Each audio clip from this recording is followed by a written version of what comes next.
출애굽기 1장에서 18장까지는 출애굽, 구원에 대해서 말씀하고 있습니다. 그리고 19장부터 지금까지는 율법, 성막, 제단, 의복을 어떻게 만드는지에 관해서 하나님께서 말씀을 주셨습니다. 그리고 하나님은 이제 사람을 세우십니다. 본문은 제사장을 세우시고 위임에 대해 말씀하십니다. 제사장 위임에 대해서는요, 레위기 8장 1절에서 36절에 아주 상세하게 기록되어져 있습니다. 제사장의 위임 과정을 보면 첫 번째는요, 속죄제를 드렸습니다.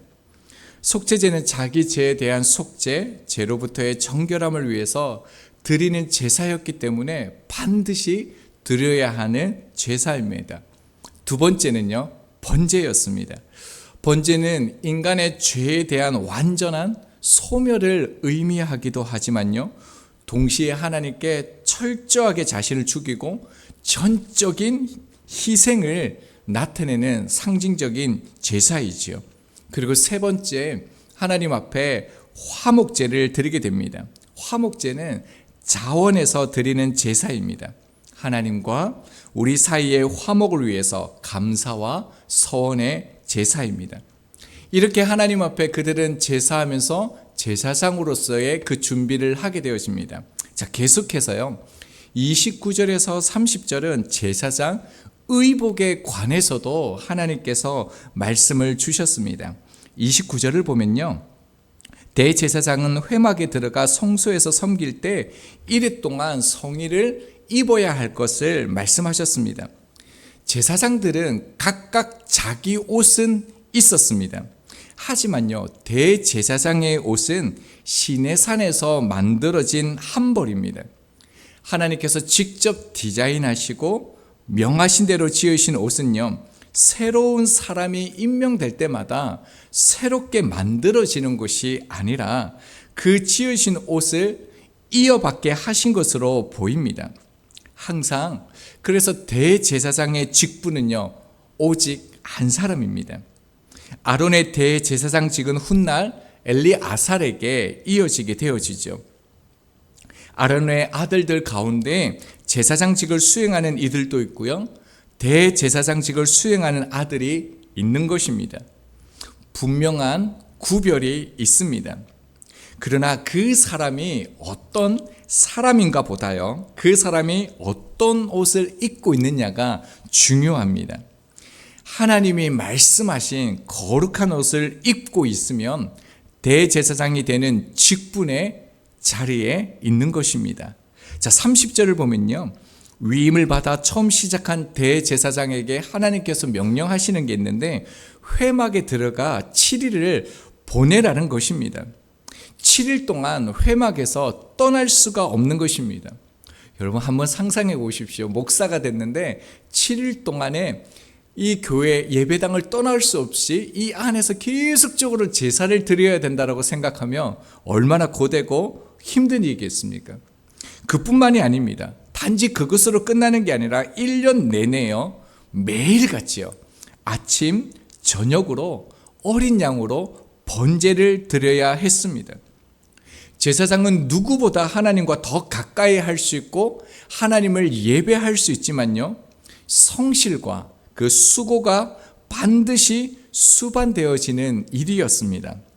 그 이유가 무엇이겠습니까? 42절을 보면요, 이는 너희가 대대로 여호와 앞 회막문에서 늘 드릴 번제라. 내가 거기서 너희와 만나고 내게 말하리라. 그 이유가 뭐라고 말씀합니까?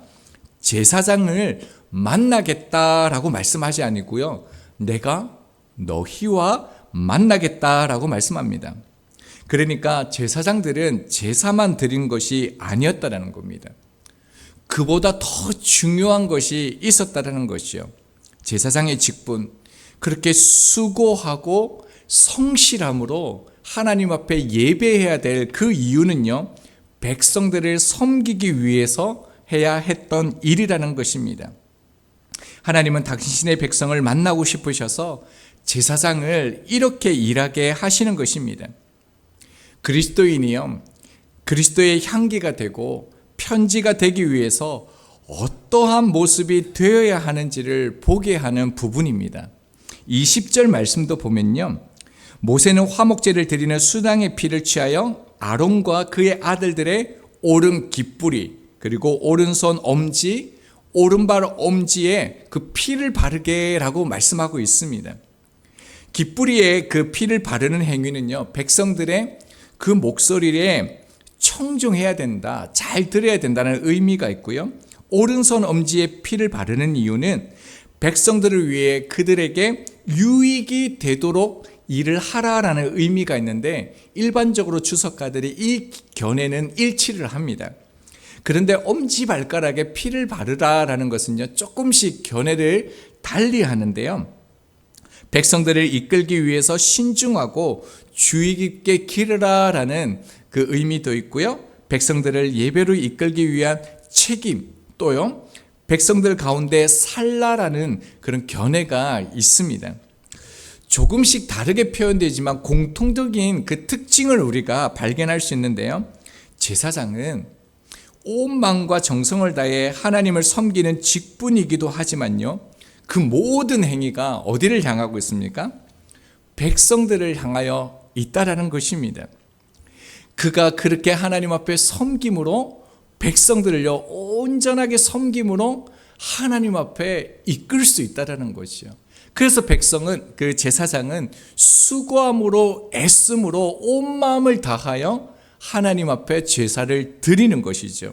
그러나 우리가 여기에서 주의 깊게 보아야 될 것은요, 제사장의 그 수고, 헌신은요 단지 백성들만을 위한 것이 아니라는 겁니다. 저희들이 기름 부으심을 받고 하나님이 주시는 은혜를 받고요, 이웃을 사랑하고 섬기는 것은 단지 그들을 위하여 섬기는 것만이 아니다라는 것입니다. 여러분, 자신이 대제사장 그 직분을 충실히 감당함으로 어떻게 되어지겠습니까? 하나님과 온전히 연결되는 겁니다. 대제사장은 하나님의 관계가 회복되는 것입니다.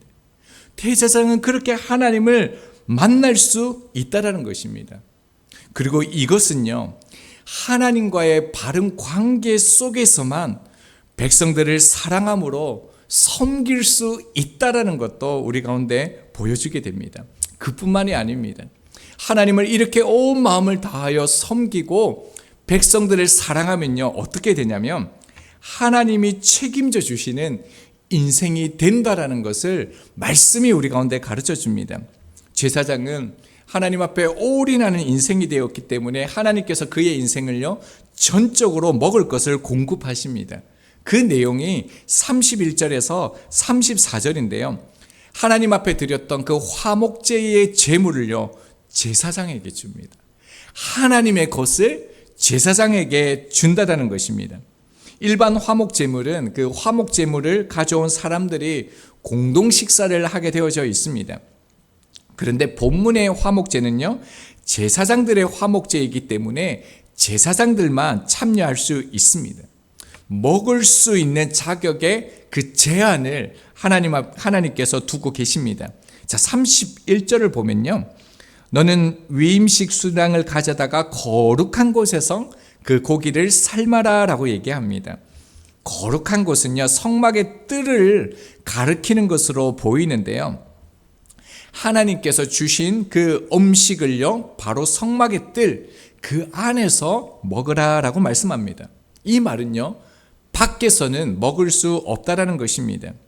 이 고기는 앞서 우리가 19절에 보았던 그 화목제의 제물로 드려진 수당, 그 제단에서 태워진 부위를 제외하고 나머지 고기 부위를 말하고 있습니다. 그래서 32절에도요 그 수당의 고기와 광주리에 있는 떡을 거룩한 곳에서 삶아 제사장들이 함께 먹을 수 있도록 하셨습니다. 자, 그러면서요 33절은 위임식에 드려졌던 고기와 떡은 대제사장과 제사장들 외에는 먹지 못하게 하나님께서 명령하셨습니다. 타인은 먹지 못할지니라고 말씀하셨는데요, 원문을 보면요 절대 금지를 나타내는 강력한 부정의 의미를 사용하고 있습니다. 그러니까 제사장 위임식에 드려진 제물은 대제사장과 제사장 외에는 결코 어떤 사람도 먹어서는 안 된다는 것입니다. 그 이유가 무엇입니까? 제사장의 경우 속죄제를 드려서 하나님과 깨어진 관계가 회복됨으로써 하나님이 주시는 성물을 먹을 수 있기 때문이죠. 이 모든 것이 하나님으로부터 주어졌다는 것을 알고 감사함으로 먹을 수 있다는 것입니다. 그러나 하나님의 것을 구별되어지지 않는 그 사람들이 먹게 되면요, 그것들을 가증히 여기게 된다는 것입니다. 하나님의 것을 만홀히 여기게 되는 것이죠. 자, 그리고요 34절을 보면요, 남은 고기는 반드시 먹지 말고 그래서 태워라라는 것입니다. 또 아무 때나 먹을 수 있는 것이 아니라 어떻습니까? 고기나 그 떡을 아침까지라고 얘기하고 있죠. 지정된 시간 내에서만 먹을 수가 있습니다. 이 화목제는요, 장차 천국에서 잔치를 예표하는 것입니다. 그리고 이것은 신약에 들어와서 예수님께서 제자들과 함께 했던 그 성만찬을 예표하는 것입니다. 그래서 이 화목제를 우리가 앞으로도 살펴보게 될 것인데요, 이 제사를 구약의 성찬이라고 그렇게 말합니다. 바울은 성찬식에 참여하는 자들에 대해서 이렇게 말씀하셨습니다. 고린도전서 11장 27절입니다. 그러므로 누구든지 주의 떡이나 잔을 합당하지 않게 먹고 마시는 자는 주의 몸과 피에 대하여 죄를 짓는 것이니라 라고 말씀합니다. 제사장이 어떻게 그 음식을 먹을 수 있었습니까? 몸을 정결함으로, 제사에 참여함으로 먹을 수 있었던 것처럼요, 성찬에 참여하는 자격은 단순히 세례 여부뿐만 아니라 그 이상의 뜻이 있는데요, 말씀 앞에서 자신을 돌아본 자라고 말씀하고 있다는 것입니다. 자, 그렇지 않고요, 이 하나님의 것을 먹으면 어떻게 됩니까? 자신의 죄를 먹고 마시는 것이다 라고 말합니다. 자, 이렇게 성찬에 참여하는 것이 왜 이렇게 중요합니까? 그것은요, 우리의 직분과 우리의 신분을 확인하기 때문에 그렇습니다. 하나님의 구별된 사람, 거룩한 사람으로 부르심을 받은 것을 확인하게 됩니다.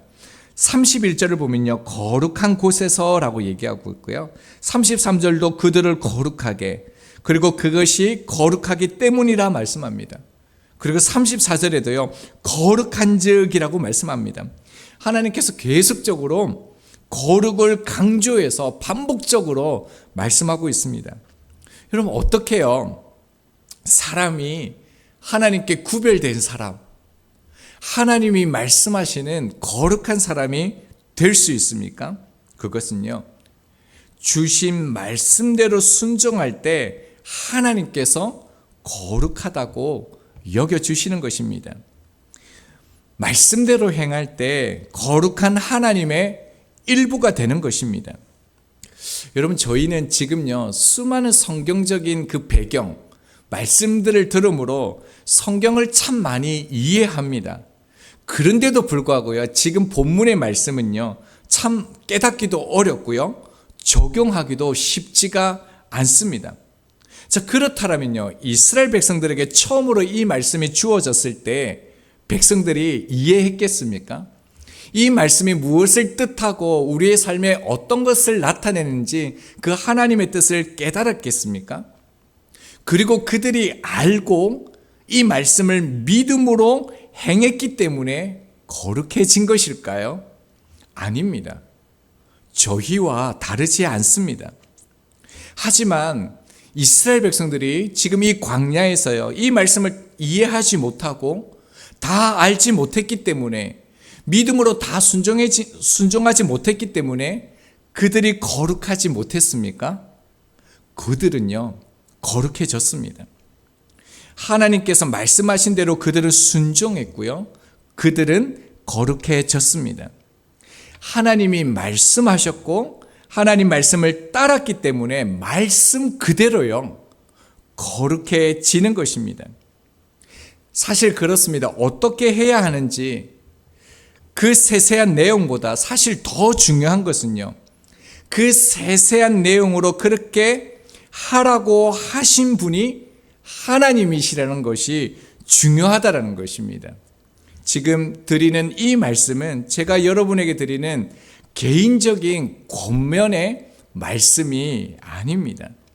하나님께서 그렇게 하라고 하셨고 우리는요 그렇게 하는 것입니다. 이것을 우리의 삶에 그대로 적용할 필요가 있습니다. 하나님의 말씀을 듣지 않는 그리스도인이 있을 수 있을까요? 예, 사실 있습니다. 문제는요, 말씀을 이해하지 못하는 게 아니라 말씀을 따르지 못하는 것이 우리의 문제입니다. 내가 납득이 되지 않거나요, 이성적으로 이해되지 않고요, 내가 원하는 것이 아니면 하지 않겠습니다. 불순종의 의지가 우리 안에 있는 것이 사실입니다. 말씀은 우리에게 따르라고 주시는 말씀입니다. 그러나 사울처럼요, 많은 사람들이 자신이 불순종하고 있다는 사실을 잘 모릅니다. 내가 하나님의 말씀 앞에 순종하지 않고 있다는 것을 깨닫지를 못합니다. 하나님 말씀에 순종하는 것은요, 전적으로 완전한 순종을 말하는 것이 아닙니다.